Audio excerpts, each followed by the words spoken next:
এটি 28শে সেপ্টেম্বর 2022 সালের সকাল 10টা বাজার আবহাওয়া, যা কয়েক ঘন্টা পর শক্তিশালী হয়ে ক্যাটাগরি 4 হারিকেনে পরিণত হয়। হারিকেনটির নাম ছিল ইয়ান। এটি 155 মাইল প্রতি ঘন্টায় বা 250 কিলোমিটার বেগে পিট মাওয়া বিচে আঘাত হানে, যা বড় ধরনের ধ্বংসযজ্ঞ সৃষ্টি করে। জলোচ্ছ্বাসের উচ্চতা ছিল প্রায় 10 থেকে 15 ফুট, যা প্রায় 1 থেকে 2 তলা বাড়ির সমান।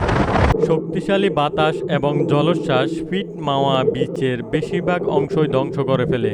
সাগরের পানি উপকূলে ঢুকে বাড়িঘর, গাড়ি, রাস্তাঘাট এবং অন্যান্য স্থাপনাকে ক্ষতিগ্রস্ত করে, যার ফলে কয়েক লক্ষ মানুষ বিদ্যুৎহীন হয়ে পড়ে।